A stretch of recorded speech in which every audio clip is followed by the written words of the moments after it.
Okay, welcome everybody to another Zoom call. Let's get right at it.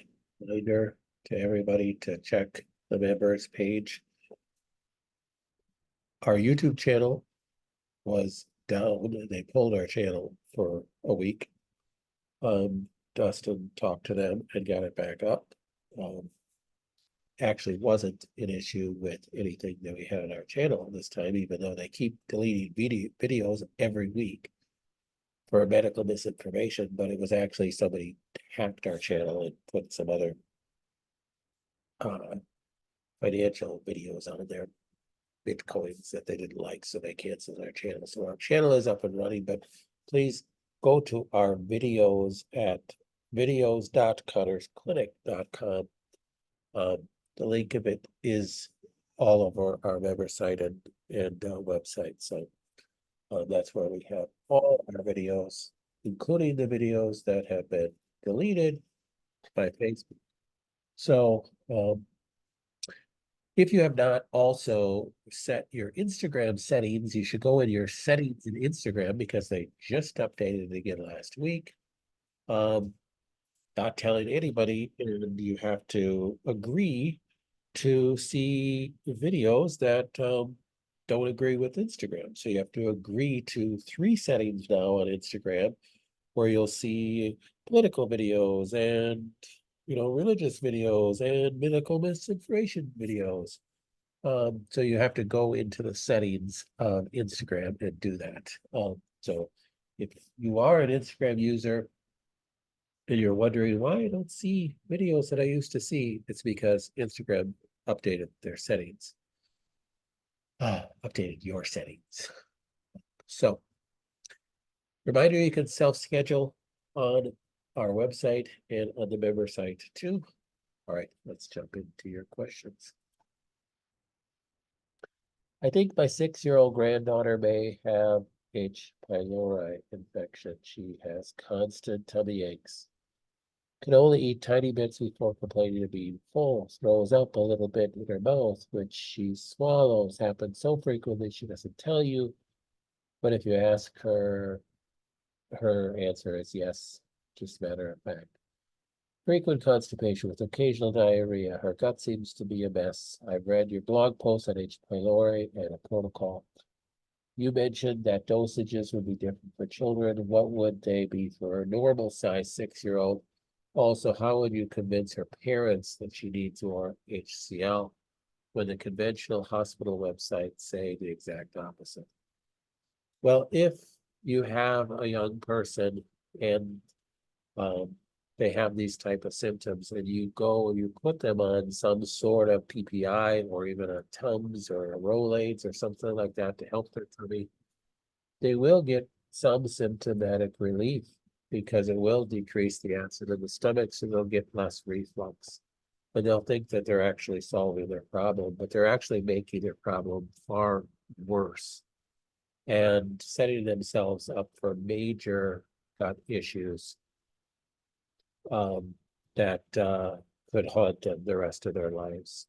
So, if their parents are not open to hearing the truth, it's very difficult to do anything. You can show them my videos, show my blog posts, and have them do their own research. But if they're very medically minded, there's not a whole lot you can do. We have family members in our family. I'm from a family of 9. I'm the 8th out of 9 children myself. And I have a couple of my siblings that believe the way I do, but most of them are extremely medically minded. Some of them married into, families of nurses or doctors and things, and they, think that I'm just a total quack job. So it's just the way it is, and you're just gonna have to live your life the way you want to live. With your grandchild, it's very, very difficult. Most likely, does the child have H. pylori? Yes, it's very possible. But understand with a child, many times you could solve the problem just getting them on HCl. Maybe just start with apple cider vinegar. Have the mother give the daughter apple cider vinegar before each meal. A tablespoon of apple cider vinegar, if the child will take that. That's going to be acidic enough to balance out a 6-year-old's gut. So if the mother is not naturally minded at all, and they think grandma's crazy, then it's very difficult to deal with that. I understand, we have 20-some grandkids, and some of them we don't see very often because of, issues. So you just got to keep doing everything you can, keep sharing the truth, and hopefully they'll come around. But if I did suspect H. pylori in a 6-year-old and the parents were very compliant, I would first treat them with HCl or apple cider vinegar, because many times that will clear it up. So you don't need to go to berberine. But quite honestly, if you could get the child, it's just, if the child could swallow pills, then it's easy. If the child will swallow pills, then taking berberine or garlic and taking HCl and digestive enzyme, if they start feeling better, they're going to want to keep taking it, and you can clear it up really quick. I will say, though, that if you have a 6-year-old with H. pylori, she's not the only one in the family with it, most likely. So most likely one of the parents have it as well.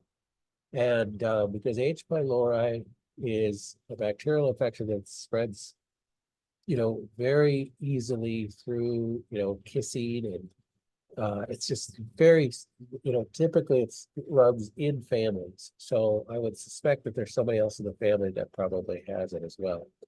As far as how much garlic or berberine to take, most garlic supplements, a 6-year-old child could take one of those berberine supplements. A 6-year-old child could take one of those. HCl, 6-year-old child could take one with each meal. They're big enough to take that. Usually they're 50, 60 pounds at that age. They're big enough to take something like that. If they're really, really teeny, I'd start with apple cider vinegar. It's going to be hard to get the child to be compliant if the parents are complacent and not agreeing with it. So it's going to be different.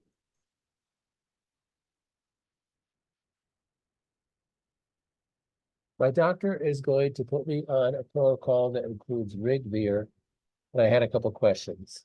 I know that at least some programs on the right are antiviral. I don't know if the programming you did for me includes anything antiviral or not.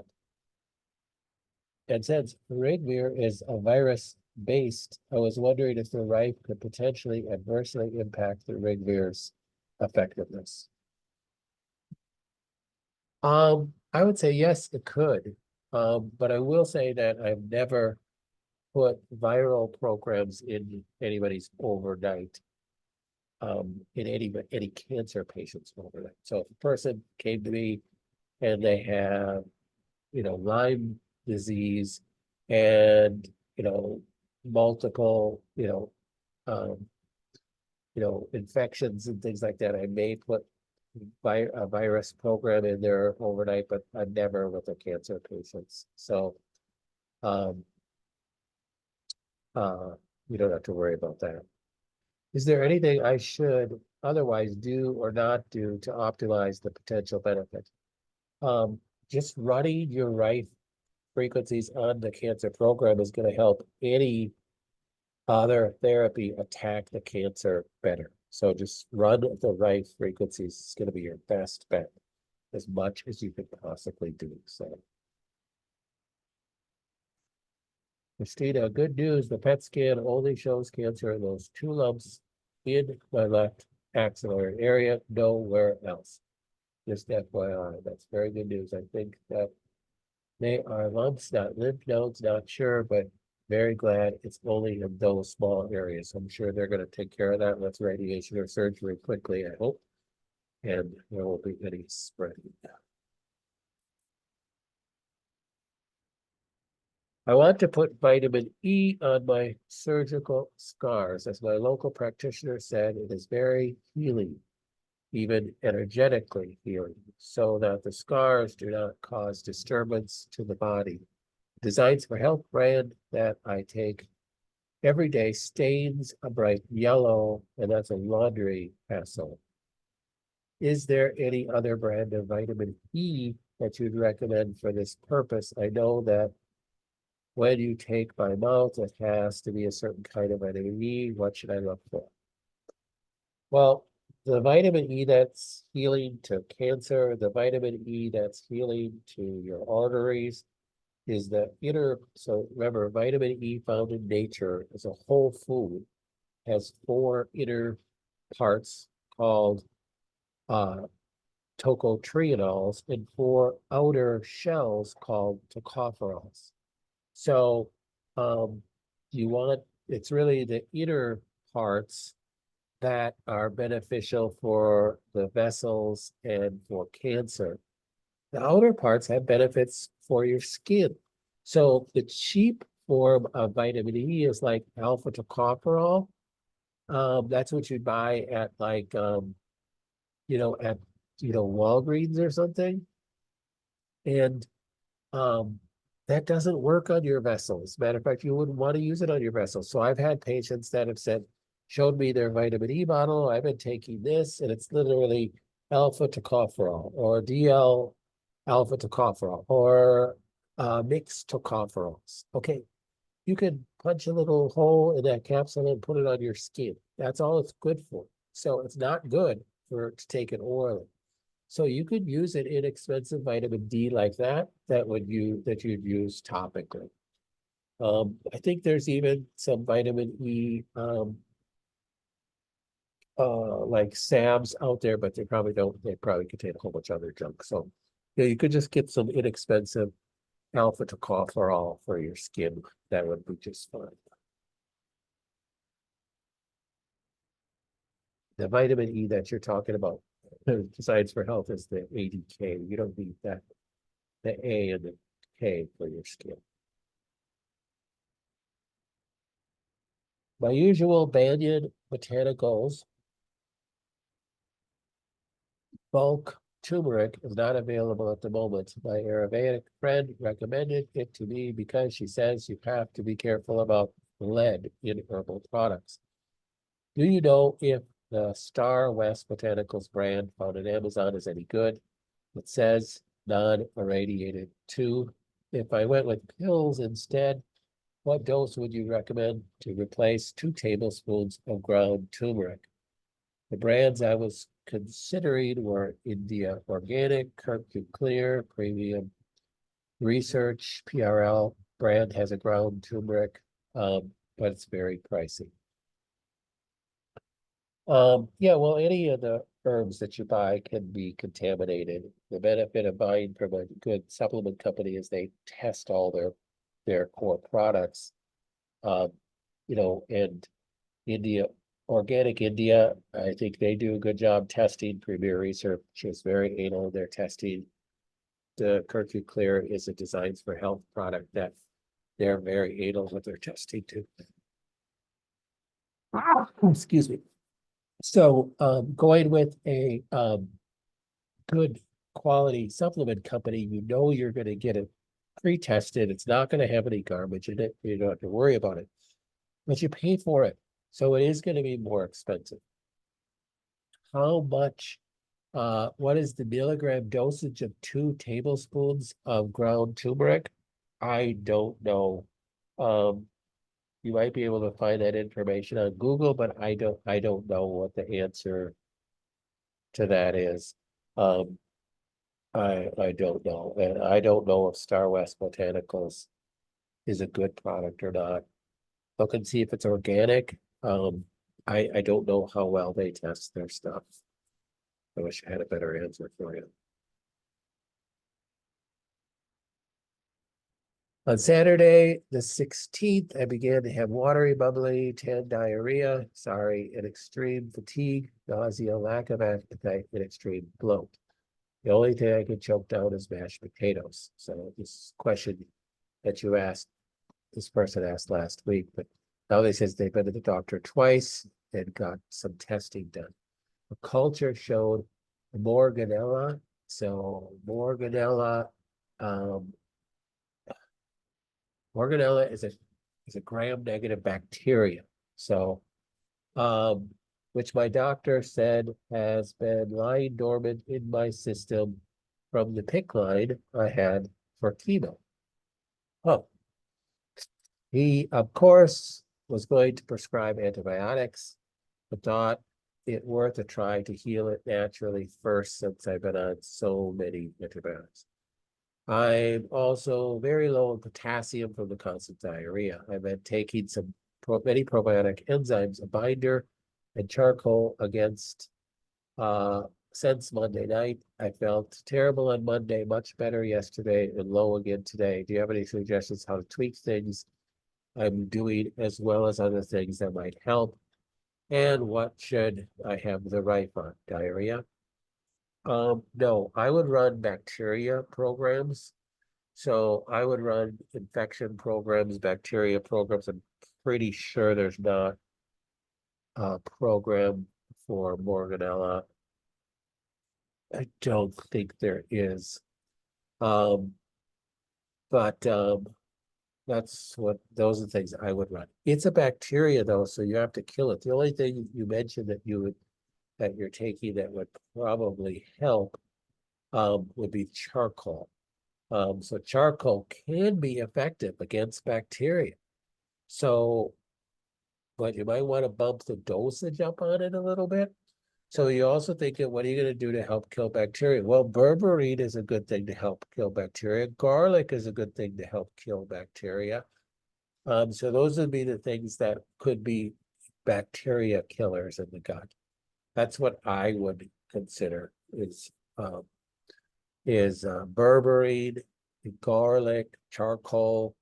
Um, that's what I would do. And I would run a diarrhea program. I would run bacteria. I would run infection. That's what I would run on the Rife.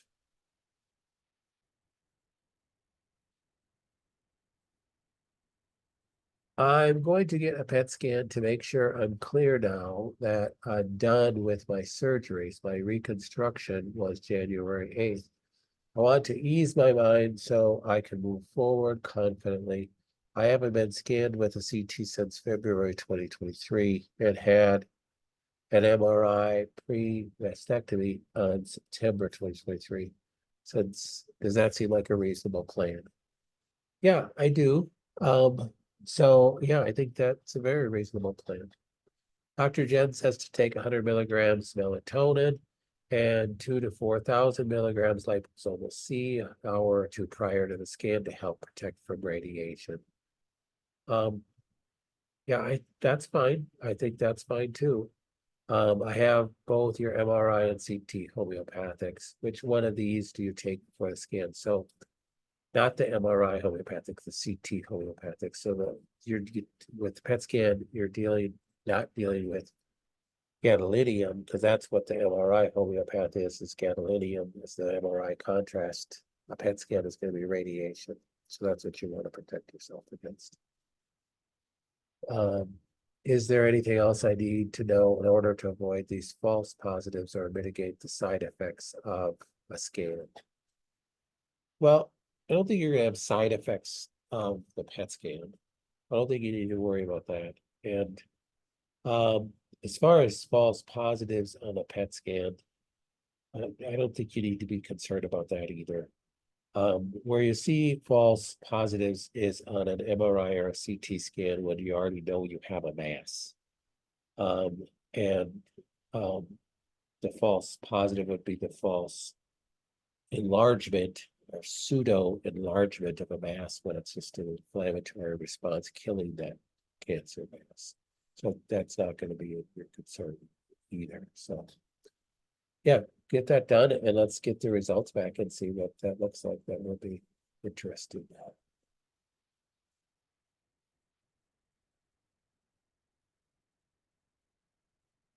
Any other questions?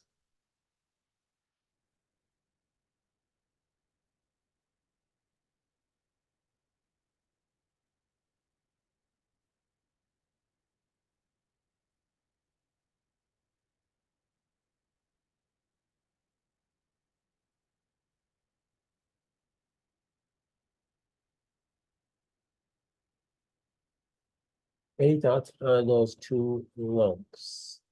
So if the PET scan lights up at those two lumps, then you have to make a decision whether you're going to go ahead with what the oncologist is going to recommend is either surgery to remove those if they seem fairly accessible, or radiation. You already did, you know, conventional methods. Um, you know, so I don't know that I would be against, moving forward if you felt confident and you felt, you're confident in what the oncologist is going to recommend. So I would get their advice, and I'll gladly chat with you about it. Yes, I'm doing surgery, but the other treatment, but other treatment comments. From an alternative perspective, um, I wouldn't change anything. The only thing, I don't remember last time we did a cheek swab or something like that, if we want to recheck supplements. But you're still doing things to help your body kill cancer, no matter if it's raising its ugly head or it's in remission, or you're still doing everything you're doing. Make sure continuing with the right. So the only thing would be just tweaking things. So if we have to tweak, there isn't anything specific like, oh, you have, cancer in these two spots, so we definitely need to add this. No, so we need to just tweak through a cheek swab and see if there's any changes that we need to make. That would be the only thing from an alternative perspective that I would think of.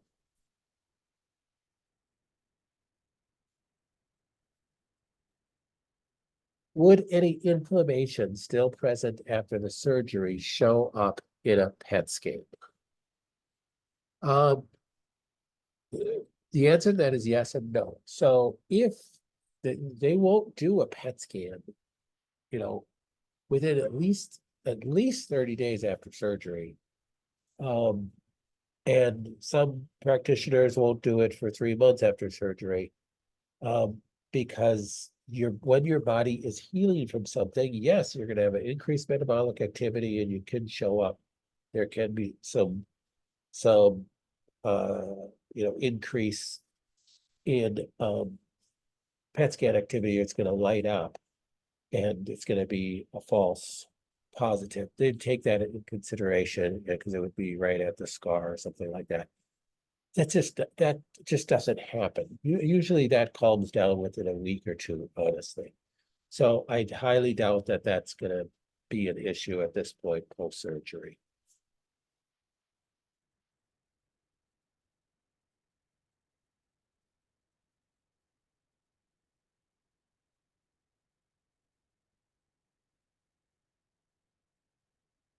I have a lesion still left in my hip, but all else is clear.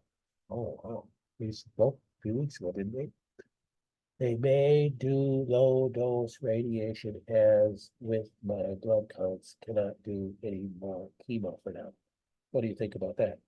Well, partly depends on where it is in your hip too. So if it's at a weight bearing issue, so there could be bone compromise and possible pathological fracture, then I would say for sure I would go ahead with the radiation, because the worst thing that could happen is having a pathological fracture on a weight bearing element of your bone. So you don't want that.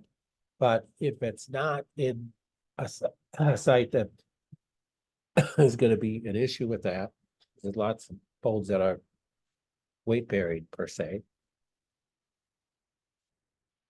And when you say your pelvis is in the ilium or the ischium, those are weight bearing bones. But if it's in the acetabulum, well, then, yeah, you're going to have weight from the femur head. That's going to be it. So the iliac and the iliac crest area is where the lesion is. Yeah, it just depends. If it's a really small lesion, I mean, you might want to just try to heal that naturally and not do any more radiation. So I do think radiation really shines best when you're doing it to bone. And that's where you really see the best benefits. But there isn't anything that isn't without issue when you're putting radiation in your body. Um, if you're not having pain, it's not causing any issues, I maybe would keep an eye on it. So, um, but discuss it with the radiation oncologist. If they think just a few sessions is gonna knock it out because it's a real small spot, then I might reconsider that.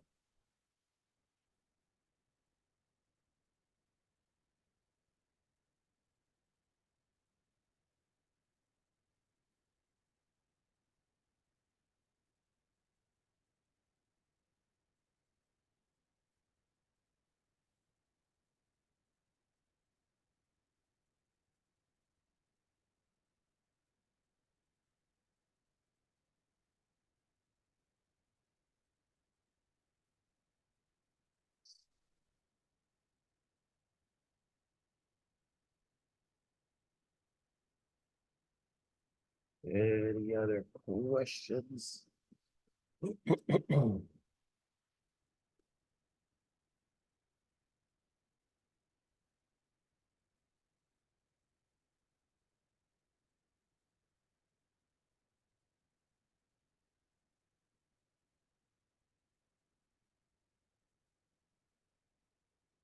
All right, well, we will call it for tonight. Thanks for being on.